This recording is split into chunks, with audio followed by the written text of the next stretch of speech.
Bonjour et bienvenue sur ma chaîne Didio Studios, je m'appelle Jordan et aujourd'hui j'ai décidé de faire une vidéo classement de l'ensemble des films du MCU en partant de la phase 1 à la phase 4.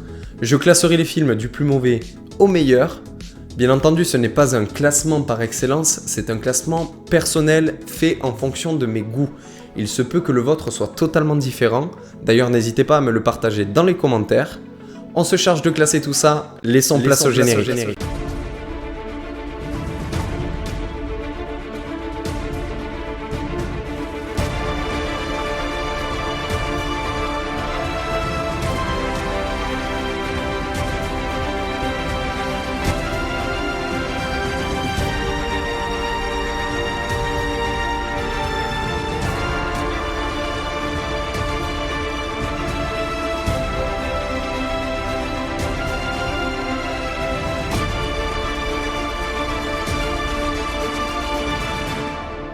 Et nous démarrons ce classement avec la 30e place, Thor, le monde des ténèbres. Alors c'est un film que je n'ai pas du tout aimé.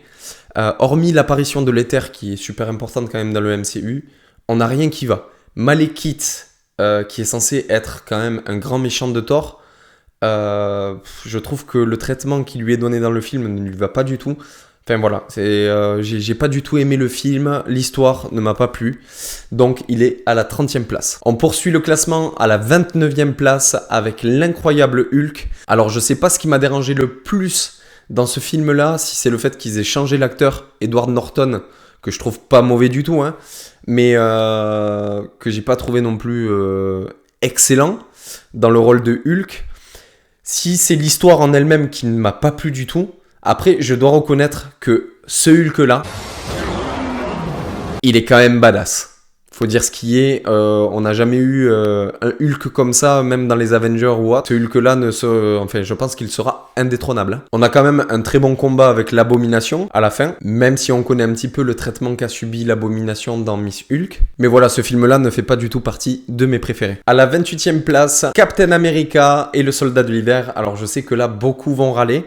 Mais malheureusement, moi, dès qu'il s'agit de politique, de complot et tout, j'aime pas trop. Après, voilà, comme je l'ai dit, c'est personnel. Mais il y a d'autres films, des exceptions que je dirai plus tard, où j'ai plus apprécié. Mais là, hormis l'arrivée du Soldat de l'Hiver, parce que c'était un personnage qui est quand même... Enfin, moi, j'ai trouvé assez charismatique. J'ai pas aimé. Voilà, les tops Hydra au sein du Shield et tout... Non, c'est pas le film que je me materai 30 fois, quoi. Hein. 27e place, Black Widow.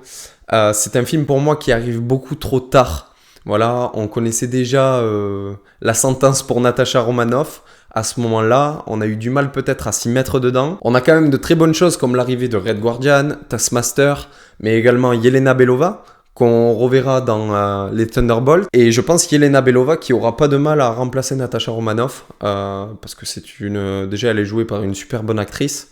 Et en plus de ça, j'ai bien aimé son personnage et ses passages dans ce film. Mais malheureusement, voilà, c'est un film qui arrive beaucoup trop tard. 26e place, et c'est à contre-cœur, parce que vraiment j'aime ce personnage-là, mais Iron Man 2, c'est un film qui a beaucoup déçu, en commençant par le méchant que j'ai pas trouvé...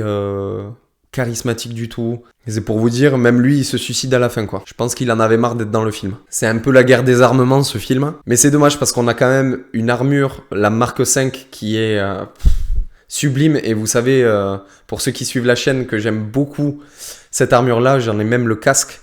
Mais ouais, malheureusement... heureusement qu'il y a quand même les blagues de Tony Stark pour sauver un petit peu le film, quoi. Lui, de toute façon, quel que soit le passage, le film, il est toujours au rendez-vous, ce mec. Voilà, Robert Downey Jr., je le dis, je t'aime. À la 25e position, Ant-Man et la Guêpe. Je trouvais que ça manquait de développement au niveau des méchants déjà. Phantom, qu'on reverra dans les Thunderbolts également. Mais on n'a pas eu le temps de trop s'attacher, même si vous me direz qu'un méchant, on s'y attache pas trop. Pour moi, ce film-là, c'est le 1, mais en beaucoup moins bien, en fait. Ils ont essayé de reprendre exactement la même formule, mais qui a moins bien marché. En plus de ça, on sortait d'un Infinity War juste avant, et on nous met Ant-Man et la Guêpe quasiment après. Ça a été, je pense, un petit coup dur pour Marvel. 24e position, Captain Marvel. Alors, J'ai passé un très bon moment devant le film. C'est pas un film qui est mauvais, mais malheureusement, j'ai eu du mal à m'attacher au personnage qui est joué par Brie Larson, Carol Denver, qui malgré tout est un personnage hyper puissant, que ce soit dans les comics ou dans le film, parce que c'est très bien démontré.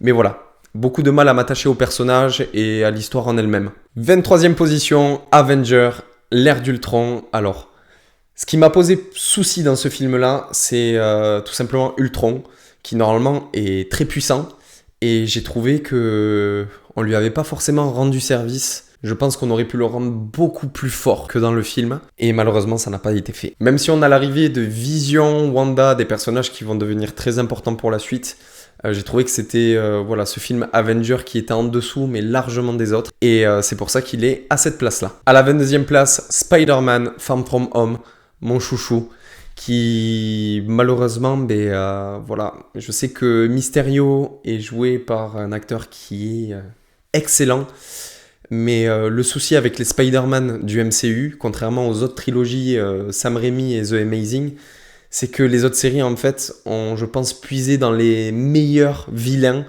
que pouvait rencontrer Spider-Man. Et ça n'a pas laissé beaucoup de choix au MCU qui a essayé de se renouveler justement, hormis pour son dernier volet. Mais voilà, Mysterio, j'ai eu un petit peu de mal avec ce personnage-là. Même si j'aime l'acteur Tom Holland, enfin, il joue super bien. J'ai trouvé que c'était le film le moins bon de la saga Spider-Man. 21e position, Iron Man 3. On reprend un petit peu la même formule que le 2, en meilleur, j'ai trouvé. Des blagues qui marchent toujours bien, un Tony Stark qui doute, donc ça m'a fait penser aux comics, parce que c'est un personnage qui peut paraître frimeur, avec beaucoup d'assurance, mais c'est surtout un personnage qui doute énormément, et on a retrouvé ça dans ce 3e volet, donc j'ai trouvé ça plutôt cool. J'ai bien aimé la guerre entre le faux mandarin du coup et Tony Stark. Pour moi, ce film en fait manque de rythme, tout simplement. À la 20e position, Thor Ragnarok, on retrouve la patte Taika Waititi. Alors ce film-là, j'ai eu un petit problème. Il aurait pu être excellent, mais je ne sais pas pourquoi la planète Sakaar n'a fait que m'angoisser, en fait. Enfin, personnellement, j'aimerais pas y vivre. Et là, la déesse de la mort, que dire sur elle? Très bonne actrice, mais voilà, elle sort de n'importe où. On n'avait jamais entendu parler d'elle. Même ses frères ne savaient pas qu'ils avaient une sœur. C'était un petit coquinou quand même, Odin. Je trouvais que c'était une petite facilité scénaristique de faire tout ça quand même. Alors je sais que beaucoup de monde ne sera pas d'accord avec moi, notamment les fans de Thor. Mais moi je préfère voir Thor avec cet humour-là, parce que je trouve que dans Ragnarok c'est assez bien dosé. Malheureusement je sais que dans les comics il n'est pas du tout pareil. Et je pense que les fans sont devenus chauves depuis que Taika Waititi a repris la réalisation des films de Thor, force de s'arracher des cheveux. Mais moi j'ai préféré ce 3e opus au second, forcément. 19e place, Ant-Man, Scott Lang, que j'apprécie beaucoup. J'ai bien aimé cette histoire de personnage qui sort de prison, qui doit refaire sa vie, qui galère aussi. Personnage que je ne connaissais pas du tout des comics par contre, de base. Film cool, mais ça vaut pas plus que la place 19. 18e place, et là je vais me faire lyncher, Thor Love and Thunder. Oui, c'est un film que j'ai apprécié. C'est un film également que j'ai dû revisionner. On est toujours un petit peu perplexe sur un premier visionnage. Et je me souviens au cinéma, ma première réaction c'était oh, l'humour mais tellement lourd. Et je pense comme beaucoup de personnes. Je me suis même demandé si c'était une blague en fait que Marvel nous ponde ça. Et en le revisionnant, il y a beaucoup de points positifs à ce film. Je trouve que Gore est magnifiquement joué, même si malheureusement il y a un gros manque de développement sur son personnage, ce qui est fort dommage. Christian Bale est juste un acteur de classe internationale. Le mec sait tout jouer. On a des couleurs qui sont magnifiques à l'écran. Alors je sais que dans Ragnarok il y avait aussi beaucoup de couleurs, mais là on est quand même sur un niveau au-dessus. Je sais qu'ils ont filmé avec des gros panneaux LED plutôt que de le faire sur fond vert. C'était d'ailleurs une première chez Marvel de tourner comme ça. Alors Jane Foster ne m'a pas dérangé. Bon oui, il y a quelques facilités. Elle s'est jamais battue et là elle se bat super bien. Mais en soi, j'ai trouvé qu'elle faisait le taf, que l'histoire était attachante due à son cancer et la fin tragique également. 17e position, Shang-Chi et la légende des 10 anneaux. On nous présente ici une nouvelle dimension, la dimension de Talo, que j'ai trouvé plutôt sympa, qui au départ m'a fait un petit peu bizarre avec le dragon, etc. et tout. Le vrai mandarin du coup qui nous est présenté dans le film, étant le père de Shang-Chi, mais surtout les artefacts des 10 anneaux. On en saura sûrement plus par la suite. Et d'ailleurs, la scène post-générique laisse planer le doute. À la 16e position, nous avons Les Gardiens de la Galaxie volume 2. Alors c'est un film qui m'a fait beaucoup rire. Moi j'adore Les Gardiens de la Galaxie pour leur humour. C'est un film également avec de l'émotion, notamment Yondu. Mais malheureusement c'est l'antagoniste que je n'ai pas aimé, Ego. Alors sûrement très utile à l'histoire, puisqu'on sait d'où vient Peter Quill. Mais du coup ça rend le film largement en dessous du premier. On arrive à la moitié de notre classement, 15e position, Doctor Strange. Alors c'est un film qui nous révèle enfin les arts mystiques, que j'ai bien aimé, qui était un petit peu difficile à comprendre au premier visionnage. J'ai dû le revoir une seconde fois à l'époque, avec tout le délire de dimension miroir, dimension noire. Ça fait beaucoup de dimensions quand même. Mais par contre, j'ai bien aimé Dormammu. Malheureusement, il ne fait pas une très grande apparition.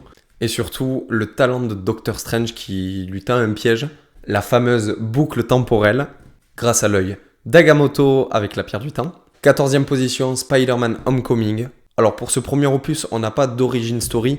Comme je le disais tout à l'heure, je pense que le MCU n'avait pas trop le choix que de faire différemment de tout ce qui avait été proposé sur le personnage Spider-Man. Ce qui nous a laissé comme vilain le vautour. Le vautour joué par Michael Keaton que j'ai pas mal aimé, mais qui rendait du coup Spider-Man un peu trop novice à mon goût. À savoir que le vautour ne fait pas partie des méchants les plus puissants de Spider-Man, et pourtant il lui a quand même mené la vie dure. Ça m'avait un petit peu déçu, contrairement à tout ce qu'on avait vu à l'époque sur la trilogie Sam Raimi et The Amazing Spider-Man. Mais j'ai adoré ce personnage attachant joué par Tom Holland. À la 13e position, Captain America Civil War, qu'on aurait pu rebaptiser Avengers, tout simplement parce qu'on a beaucoup du moins d'Avengers qui ont du temps à l'écran dans ce film-là. Dans ce film-là, on trouvera les accords de Sokovie qui ont été mis en place après les incidents en Sokovie, justement, dans Avengers l'ère d'Ultron. La première apparition de Black Panther, mais également un affrontement entre deux équipes d'Avengers que j'ai trouvé super sympa, et surtout première apparition de Spider-Man. Alors tout à l'heure, j'ai dit que tout ce qui était politique me dérangeait un petit peu. Là, je l'ai moins ressenti, tout simplement parce que on avait beaucoup de personnages. Comme je l'ai dit, j'avais plus la sensation de regarder un film Avengers qu'un film Captain America. À la 12e place, Black Panther Wakanda Forever, qui rend un parfait hommage à Chadwick Boseman, donc T'Challa. On a l'arrivée de personnages hyper puissants comme Namor, Shuri qui devient le Black Panther. Alors, inutile de s'attarder sur le sujet, vous avez ma review qui est disponible sur le film pour savoir ce que j'en pense réellement. 11e position, et on se rapproche du top 10, Thor. On a ce personnage du coup qui est développé pour la première fois à l'écran. Thor, qui est banni de Asgard et destitué de ses pouvoirs, va devoir prouver qu'il est digne tout simplement de porter son propre marteau. J'ai bien aimé ce film. Bon, on n'a pas un gros méchant, mais bien entendu, on sait qui tire les ficelles. Monsieur Loki. 10e position, Les Éternels. Alors je sais, c'est l'un des films qui a fait le moins d'entrées au cinéma des films Marvel. Et pourtant, je pense qu'il méritait sincèrement beaucoup mieux. Ça nous présentait quelque chose de nouveau. Je pense que c'est l'un des films où ils ont tourné le plus en extérieur. Je crois qu'ils sont allés aux îles Canaries. On a une variété de paysages qui est juste énorme dans le film. On a l'arrivée des Célestes. On comprend davantage comment s'est formé l'univers. C'est un film que j'ai bien aimé. Et chapeau à Marvel pour s'être renouvelé pour ce coup-là. 9e position, Captain America The First Avenger. Alors moi j'adore tout ce qui est Seconde Guerre mondiale. Donc ce film-là traite notamment de cette période-là. J'ai aimé surtout l'énorme différence de physique de Steve Rogers dans le film. Crâne Rouge qui reste quand même un très très bon méchant. Il est super bien représenté à l'écran.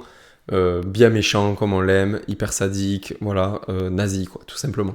8e position, Iron Man. On a un humour parfaitement dosé. Un personnage qu'on a envie d'aimer mais également de baffer. Non, sincèrement, je trouve que ce film, il est tout simplement bien fait en fait. Les musiques, l'histoire, les armures, j'adore. 7e position, Les Gardiens de la Galaxie, volume 1. Toujours un humour qui est au rendez-vous, avec Ronan l'accusateur qui fait un très bon protagoniste.